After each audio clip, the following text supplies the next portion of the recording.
What's up, you guys? Hope y'all are doing well today and having a great week so far. Today we're going to cover comp prep and the key things in order to get ready for a comp, in my opinion, personally, to be at your absolute best on competition day. In order to be at your absolute best on competition day, I have 5 pillars that I go off of for every single comp that I go to. I have to focus on my nutrition, my sleep, my strength, my endurance, and my gymnastics. So every comp that you go to, whether it's powerlifting, weightlifting, CrossFit, you're gonna have one of those 3 movements: gymnastics, endurance, or strength, and your sleep and your nutrition are gonna play a huge part in that and how well you do. You're gonna do pre-comp, during, and after the comp. So pre-comp, leading up to a competition, I like to plan at least 2 months, maybe even 3 months, depending if I'm like really trying to plan out for it. But start to realize what I'm putting into my body. I want to be able to have the most nutrients I can, that way I can perform at my best on that given day for the competition. So start eating out a little bit less, start watching what I eat, not a lot of red meat, more chicken, veggies, home meals, and not eating out as much. Try to limit the amount of times that you're eating out per week, just because your body, whatever you're putting into your body, that's what you're going to get off of. That's your fuel for training. So I like to start realizing and focusing, dialing in my nutrition and what I'm putting into my body about 2 to 3 months ahead of time. On competition day, or for the however many days that you do have a competition, I would say pack as many supplements as far as bananas, grapes, Pedialyte, things that'll help you feel energized, but also give you a certain amount of protein and a certain amount of carbs. So protein shakes, peanut butter and jelly sandwiches, things like that to have during the day, during your competition. That way you're not feeling sluggish by the time the end of the day comes, or day 2 or day 3 of your competition. It is pretty difficult to eat on competition day and during competition day, just because you're so focused on your events and you're not really paying attention to it, and before you know it, an hour and a half goes by and you have to warm up for your next heat. So really focus in, plan out your meals ahead of time. Breakfast especially, have a high protein, high carb breakfast in the mornings. That way you have a good amount in your stomach and you're ready to go for at least the first couple workouts. And then depending on what you have after that will get you through the last couple of workouts. Going into number 2, sleep. I can't stress this enough, how important sleep is to maximize your recovery, maximize your energy inside of the gym, and maximize your cycles leading up to competition day. Try to get as much sleep, 8 hours at least, if you can, every single day. So that means we're not staying up scrolling on Instagram. We're not watching Netflix till 11:30, 12 o'clock, 1 o'clock in the morning every day. We're getting the proper amount of sleep that our body needs to recover, because training in the gym goes 2 ways. There's the gym part, which is technically the easy part, and then there's the nutrition and sleep. That's the hard part. That's the part that most people don't really follow up with. People train hard all they want, and then they eat whatever they want, and they're like, oh, I'm not seeing any gains. Well, yeah, you train pretty hard, but you also eat like crap. I'm going into number 3, and this will play a part in 3, 4, and 5 all together. Strength, endurance, and gymnastics. We'll start off with strength. So depending on the competition that you are looking to do, you're going to have to be strong or have a certain amount of strength in order to succeed. Now, a lot of us aren't gifted with a lot of strength. So what does that mean? That means being smart and planning out your comps, your cycles. So if I'm planning to compete 2 months from now, I have 8 weeks, maybe even 8, 9, 10, 11, 12 weeks. Hop on a strength cycle, back squats, front squats, thrusters, deadlifts, pulling, upper body strength. Make sure our pulling is strong enough for pull-ups, chest to bars, ring muscle-ups. Start getting our core tight, so strict movements, a lot of sit-ups, a lot of Russian twists, a lot of strict toes to bar, strict leg raises.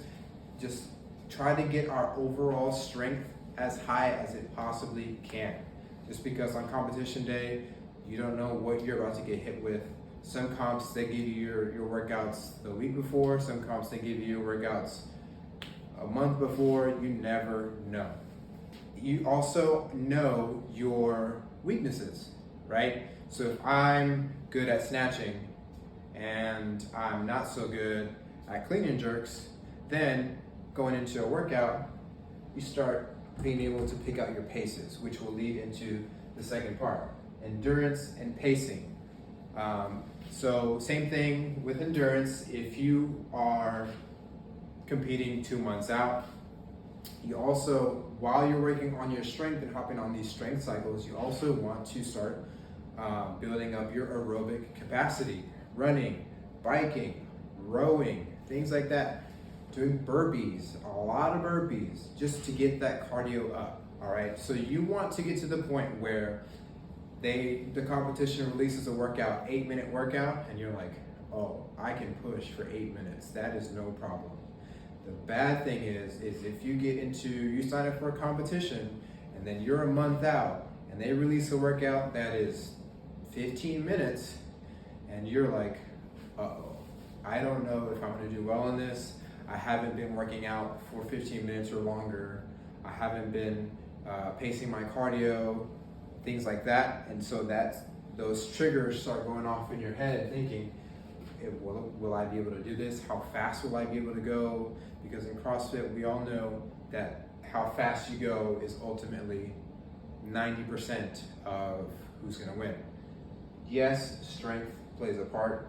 Yes, gymnastics plays a part, but you can be the strongest person in the world, but if you can't go fast in a workout and it takes you 20 minutes to do a workout, you're not going to do well. That's just how it is. CrossFit, constantly varied functional movements at a high intensity. That's the name of the game. So if you take a look at the video that's playing right now, you see me doing a bunch of various movements, trying to get a feel of how it feels, how my heart rate's feeling, how heavy the weights are, just because a comp has released the workouts that we're gonna be doing, and so I'm testing them out. So when you're planning out these competitions, and let's say a comp gives you a month in advance a workout, like, hey, this is one of your workouts for that comp. What you want to do is strategically plan towards your strength and weaknesses, all right? So one, I like to feel out the workout, so test it out, but don't go through the whole entire workout. Go through maybe half, a little more than half, and I personally like to try it a little bit heavier than what it's supposed to, just for 2 reasons. One, the adrenaline is going to be rushing that day, so it's going to feel a lot lighter, and 2, you're gonna get a better stimulus than on that day than what you did in testing, all right? So you see me testing out a bunch of different variations, different movements, heavy wall balls, toes to bar, handstand walk, ring muscle ups, legless rope climbs, heavy dumbbell lunges, just seeing how workouts feel, all right? So I'm basically trying to plan out my sets. Okay, what can I keep? What movements can I keep and what sets can I keep in those specific movements? That way on competition day, I know exactly how it's going to feel. I know exactly how heavy I'm going to be breathing. Obviously, some movements are going to be more difficult than others, but that's just how it is. That plays to your weaknesses and strengths. So this is something that I would definitely recommend when going through and testing workouts for competitions.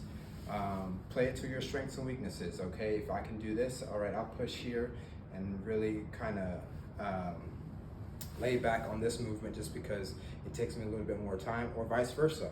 I'm good at this, so I'm gonna lay back on this because I know they're easy for me, so I can catch my breath a little bit and push on something that I struggle with a little bit more. So pacing. With that being said, with your strength, you start seeing your weaknesses okay, I can do 5 pull-ups at a time, I can do 6 pull-ups, I can do 10 pull-ups, 20 pull-ups, etc., right? When it comes to pacing in a workout, you want to push your limits, but not quote unquote red line. What that means is you want to get to the point where you're almost about to fail, but you don't. All right, same thing with rowing, with running, with biking, any movement that you're doing, thrusters, burpees, you want to get to the point where you are pushing those limits, but then you're not going over the top and having to break it up. That is the key and the name of the game to pacing. So knowing your limits, whether you can do 10 or 20 or however many, knowing if you can even do that movement, if you can do muscle ups, if you can do chest to bars, if you can do pull-ups, if you can do toes to bar, even if there's 20 toes to bar in a workout and you can do 3, do 2, rest, 2, rest, 2, rest, and keep that pace going consistent. I guarantee you're gonna beat someone that does 5 in a row and rest for 30 seconds, and then 5 in a row and then rest for another 30 seconds. I guarantee you will. Okay? So start being aware of what you're capable of, what your strengths are, and what your weaknesses are, because ideally that's how you improve in CrossFit. That's how you improve personally in just being yourself and wanting to reach your goals. Whatever those goals may be, that's how you improve. Last but not least, gymnastics. Okay, so it kind of carries over to what I was talking about pacing. So upper body pulling for pull-ups, you want to have a certain amount of upper body strength to doing gymnastics. Gymnastics involves a lot of core stability, core tightness, and upper body pulling, and being able to use your hips and maneuver your hips a certain way. I've seen people be super strong, but they can only do 1 or 2 muscle ups because they don't know how to use their body correctly. But on the flip side, someone that utilizes their body very well can do 10 muscle ups in a row, but they're half as strong as that person. That's just because they know how to use their body. Their body awareness is at a very high level, and that's what we're looking for. So gymnastics, things like muscle ups, things like handstand walking. A lot of people, they get on their hands and all of a sudden the world just, you're literally upside down, you don't know what to do. Be aware of what you look like, what it feels like, and how well you're able to do it, and what your limits are, okay? So a lot of these things, this is what I look at when I'm prepping for any competition. So any comp, I'm looking for, okay, if I'm planning this month this far out, this is what I'm gonna have to do, all right? I'm gonna meal prep, blah, blah, blah. I'm gonna eat these every single day. On the weekends, I'll have maybe 1 or 2 bad meals at the most, okay? We're not eating out every weekend, every meal, okay? Sleep, I'm gonna try to get at least 7 hours, maybe even 8 every single night, okay? Now, some people may have nights where, we obviously parents have kids and you have to get up and things like that. That's understandable, okay? That's life. You can't get away with it. You can't get away from it, I'm sorry. But just being able to manage, okay? Then the last 3, strength, endurance, and gymnastics. Knowing your limits, knowing your strengths, knowing your weaknesses, and knowing how fast and how long you can push. Okay, that's the name of the game. All right, if you guys have any questions, send me a DM, send me a text, send me an email. I will more than happy to answer any of your questions and help you guys out. But yeah, that's about it. Go follow IOV Training. If you're looking for a personal coach, let me know. Follow, subscribe. Have a good one.